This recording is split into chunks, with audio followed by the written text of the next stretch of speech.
ಗೃಹಲಕ್ಷ್ಮಿ ಇನ್ಮುಂದೆ 45 ದಿನ ಮಾತ್ರ ಬರುತ್ತೆ, ನಂತರ ಬರೋದಿಲ್ಲ. ಹೌದು ವೀಕ್ಷಕರೇ, ವಿತ್ ಲೈವ್ ಪ್ರೂಫ್ ಸಮೇತ ನಾನು ನಿಮಗೆ ತಿಳಿಸಿಕೊಡ್ತೇನೆ. ರಾಜ್ಯದ ಎಲ್ಲಾ ಮಹಿಳೆಯರಿಗೆ ಇಲ್ಲಿ ಶಾಕಿಂಗ್ ಸುದ್ದಿಯನ್ನು ಕೊಟ್ಟಿರುವಂತಹ ನಮ್ಮ ರಾಜ್ಯ ಸರ್ಕಾರ. ಇದೀಗ ಬಂದಿರುವಂತಹ ಒಂದು ಬಿಗ್ ಅಪ್ಡೇಟ್ ಆಗಿದೆ. ಗೃಹಲಕ್ಷ್ಮಿ ಮಂಡಳಿ ಮತ್ತು ರಾಜ್ಯದ ಆಹಾರ ನಿಗಮದ ಕಡೆಯಿಂದ ಎಲ್ಲಾ ಮಹಿಳೆಯರಿಗೆ ಊಹಿಸಲಾಗದಂತಹ ಶಾಕಿಂಗ್ ಸುದ್ದಿ ಹೊರಬಂದಿದೆ. ಗೃಹಲಕ್ಷ್ಮಿಯವರಿಗೆ ಇನ್ನು ಮುಂದೆ ಕೇವಲ 45 ದಿನ ಮಾತ್ರ ಬರುತ್ತೆ. ಅಂದ್ರೆ 45 ದಿನದ ನಂತರ ಗೃಹಲಕ್ಷ್ಮಿ ಹಣ ಸಂಪೂರ್ಣವಾಗಿ ನಿಲ್ಲತ್ತೆ, ಸಂಪೂರ್ಣವಾಗಿ ಕ್ಯಾನ್ಸಲ್ ಆಗುತ್ತೆ. ಯಾವುದೇ ಕಾರಣಕ್ಕೂ ಕೂಡ ನಿಮ್ಮ ಗೃಹಲಕ್ಷ್ಮಿ ಯೋಜನೆಯ ಹಣ ಬರೋದಿಲ್ಲ. ಇಷ್ಟು ದಿನ ನಾವು 21, 22 ಈ ರೀತಿ ಹೇಳ್ತಾ ಇದ್ವಲ್ವಾ? ನಿಮಗೆ ಇನ್ಮುಂದೆ ಯಾವುದೇ ರೀತಿ ಕಂತು ಬರೋದಿಲ್ಲ. ಹೌದು ವೀಕ್ಷಕರೇ, ಇದು ಸ್ವತಃ ರಾಜ್ಯ ಸರ್ಕಾರ ಹೊರಡಿಸಿರುವಂತಹ ಆದೇಶವಾಗಿದೆ. ಹಾಗಾಗಿ ನಾವು ಎಲ್ಲರೂ ಕೂಡ ಇದನ್ನ ಪಾಲಿಸಲೇಬೇಕು ವೀಕ್ಷಕರೇ. ಇದೊಂದು ಒರಿಜಿನಲ್ ಇನ್ಫಾರ್ಮೇಶನ್ ಆಗಿದೆ.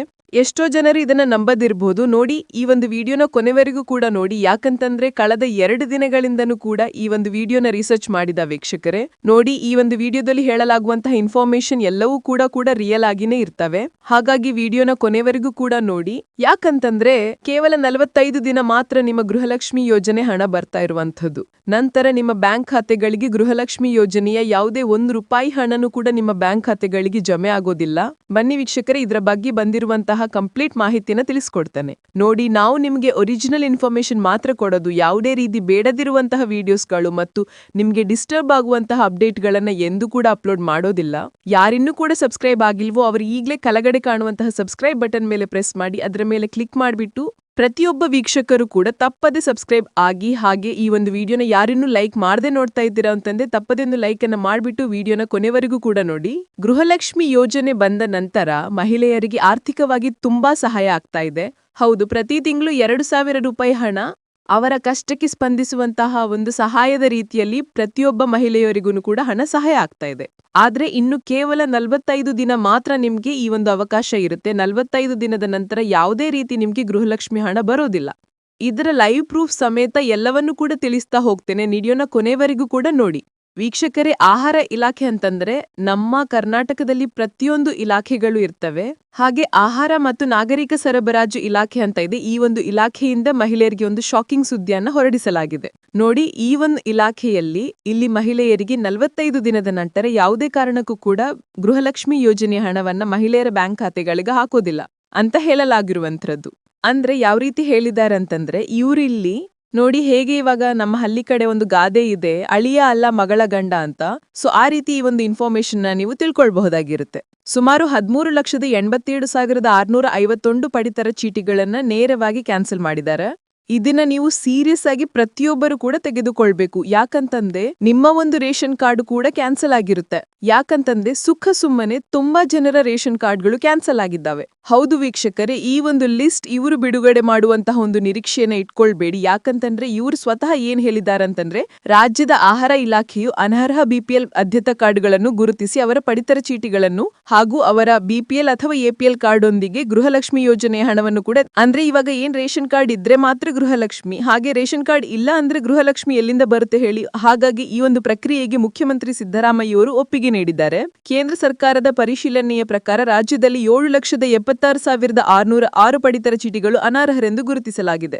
ಇದೇ ರೀತಿ ರಾಜ್ಯ ಸರ್ಕಾರದ ಕುಟುಂಬದ ತಂತ್ರಾಂಶದ ದತ್ತಾಂಶದ ಆಧಾರದ ಮೇಲೆ 14 ಲಕ್ಷಕ್ಕೂ ಅಧಿಕ ಪಡಿತರ ಚೀಟಿಗಳು ಅನರ್ಹವೆಂದು ಕಂಡುಬಂದಿದೆ. ಈ ಅನರ್ಹ ಒಂದು ಲಿಸ್ಟ್ ಹೊರಡಿಸಲಾಗಿದೆ. ಇದನ್ನ ಹೇಗೆ ನೋಡೋದು ಎಲ್ಲವನ್ನೂ ಕೂಡ ತಿಳಿಸ್ಕೊಡ್ತೇನೆ. ವಿಡಿಯೋನ ಕೊನೆವರೆಗೂ ಕೂಡ ನೋಡಿ. ತಪ್ಪದೇ ಒಂದು ಲೈಕ್ ಅನ್ನು ಮಾಡಿ. ನೋಡಿ, ಇಲ್ಲಿ ಬಿಪಿಎಲ್ ಕಾರ್ಡ್ ನಿಮಗೆ ಇರ್ತವಲ್ವಾ, ಇವರು ಏನ್ ಮಾಡಿದ್ದಾರೆ ಅಂತಂದ್ರೆ ಈ ಬಿಪಿಎಲ್ ಇಂದ ಎಪಿಎಲ್ಗೆ ಸ್ವಲ್ಪ ಜನನ ಕನ್ವರ್ಟ್ ಮಾಡಿದ್ದಾರೆ. ಇವಾಗ ಎಪಿಎಲ್ ಕಾರ್ಡ್ ಇರುತ್ತೆ ಗೊತ್ತಾ? ಎಪಿಎಲ್ ಕಾರ್ಡ್ ಇಂದ ಮತ್ತೆ ಏನ್ ಮಾಡಿದ್ದಾರೆ ಅಂತಂದ್ರೆ ಅವರ ಒಂದು ಕಾರ್ಡನ್ನೇ ಸಂಪೂರ್ಣವಾಗಿ ರದ್ದು ಮಾಡಿರುವಂತದ್ದು. ಇದು 45 ದಿನ. ಹೌದು, ಹೇಗೆ ಅನ್ನೋದನ್ನು ಕೂಡ ಹೇಳಿಕೊಡ್ತೇನೆ ಬನ್ನಿ. ನೋಡಿ, ಈ 45 ದಿನ ಮಾತ್ರ ನಿಮಗೆ ಗೃಹಲಕ್ಷ್ಮಿ ಹಣ ಬರುತ್ತೆ. ಮತ್ತೆ ಇದಕ್ಕೆ ಏನು ಸಂಬಂಧ ಅಂತ ನೋಡೋದಾದ್ರೆ, ನೋಡಿ ವೀಕ್ಷಕರೇ, ಇಲ್ಲಿ ಅನರ್ಹ ಕಾರಣಕ್ಕಾಗಿ ಎಪಿಎಲ್ ಕಾರ್ಡ್ ಆಗಿ ಪರಿವರ್ತನೆಗೊಂಡ ಕಾರ್ಡ್ ಧಾರಣಿಗೆ ತಾವು ಬಿಪಿಎಲ್ ಕಾರ್ಡ್ಗೆ ಅರ್ಹರೆಂದು ಪರಿಗಣಿಸಿದರೆ ಅವರಿಗೆ ಅವರು ಅಥವಾ ಇವಾಗ ಅನರ್ಹರೆಂದು ಅವರ ಒಂದು ರೇಷನ್ ಕಾರ್ಡ್ಗಳನ್ನ ಸಂಪೂರ್ಣವಾಗಿ, ಇವಾಗ ನೋಡಿ 14ರಿಂದ 15 ಲಕ್ಷ ರೇಷನ್ ಕಾರ್ಡ್ಗಳನ್ನ ಡಿಲೀಟ್ ಮಾಡಿದಾರಲ್ವಾ, ಅದರಲ್ಲಿ ನೀವು ಕೂಡ ಒಬ್ರು ಆಗಿರ್ತೀರಾ. ಒಂದು ಸರಿ ಚೆಕ್ ಮಾಡ್ಕೊಳ್ಳಿ ವೀಕ್ಷಕರೇ. ಯಾಕಂತಂದ್ರೆ ಹಿಂದಿನ ವರ್ಷನೂ ಕೂಡ ಇದೇ ಆಗಿತ್ತು.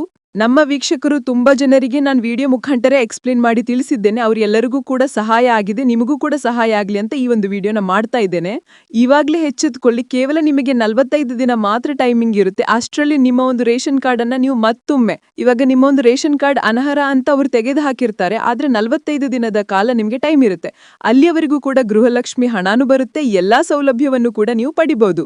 ಅಷ್ಟರ ಒಳಗಾಗಿ ನೀವು ಅವರಿಗೆ ಒಂದು ಪ್ರೂಫ್ ಅನ್ನ ಕೊಡಬೇಕು. ನಾವು ಅರ್ಹರು, ನಾವು BPL ಕಾರ್ಡ್ಗೆ ಅಥವಾ ರೇಷನ್ ಕಾರ್ಡ್ಗೆ ನಾವು ಅರ್ಹರು ಅಂತ ಅವರಿಗೆ ನೀವು ಒಂದು ಪ್ರೂಫ್ ಸಮೇತ ಎಲ್ಲವನ್ನು ಕೂಡ ಎಕ್ಸ್ಪ್ಲೇನ್ ಮಾಡಬೇಕು. ಇದರಿಂದ ನಿಮ್ಮ ಒಂದು ಗೃಹಲಕ್ಷ್ಮಿ ಯೋಜನೆಗೆ ಯಾವುದೇ ರೀತಿ ತೊಂದರೆ ಆಗೋದಿಲ್ಲ. ಹಾಗೆ ನಿಮ್ಗೆ ರೇಷನ್ ಕಾರ್ಡ್ನಲ್ಲೂ ಕೂಡ ಯಾವುದೇ ರೀತಿ ತೊಂದರೆ ಆಗೋದಿಲ್ಲ. ಮತ್ತು ರಾಜ್ಯ ಸರ್ಕಾರದ ಇಲ್ಲಿ ಸ್ಕೀಮ್ಗಳು ಮತ್ತು ಕೇಂದ್ರ ಸರ್ಕಾರದ ಸ್ಕೀಮ್ಗಳಿಗೆ ನೀವು ಅರ್ಜಿ ಸಲ್ಲಿಸುವಾಗನೂ ಕೂಡ ನಿಮ್ಗೆ ಯಾವುದೇ ರೀತಿ ಪ್ರಾಬ್ಲಮ್ ಆಗೋದಿಲ್ಲ. ಇನ್ನು ಎಷ್ಟೋ ಜನರು ಸರ್ಕಾರಿ ನೌಕರಿಗೆ ಅರ್ಜಿಯನ್ನು ಸಲ್ಲಿಸ್ತಾರೆ ಎಕ್ಸಾಮ್ ಬರೀಲಿಕ್ಕೆ, ಆವಾಗನೂ ಕೂಡ ರೇಷನ್ ಬೇಕಾಗುತ್ತೆ.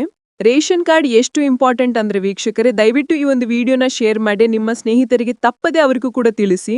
ನೋಡಿ, ಈ ಒಂದು ಮಾಹಿತಿ ನಿಮಗೆ ಉಪಯೋಗವಾಗಿದೆ ಅಂತ ಅನ್ಕೊಂಡಿದ್ದೇನೆ. ಈ 45 ದಿನದ ಒಳಗಾಗಿ ನೀವೆಲ್ಲರೂ ಕೂಡ ಇದನ್ನ ಮಾಡಿ. ಇಲ್ಲಿ 14 ರಿಂದ 15 ಲಕ್ಷ ಜನರು ಅಂತಂದ್ರೆ ಇದು ಚಿಕ್ಕ ವಿಷಯ ಅಲ್ವೇ ಅಲ್ಲ.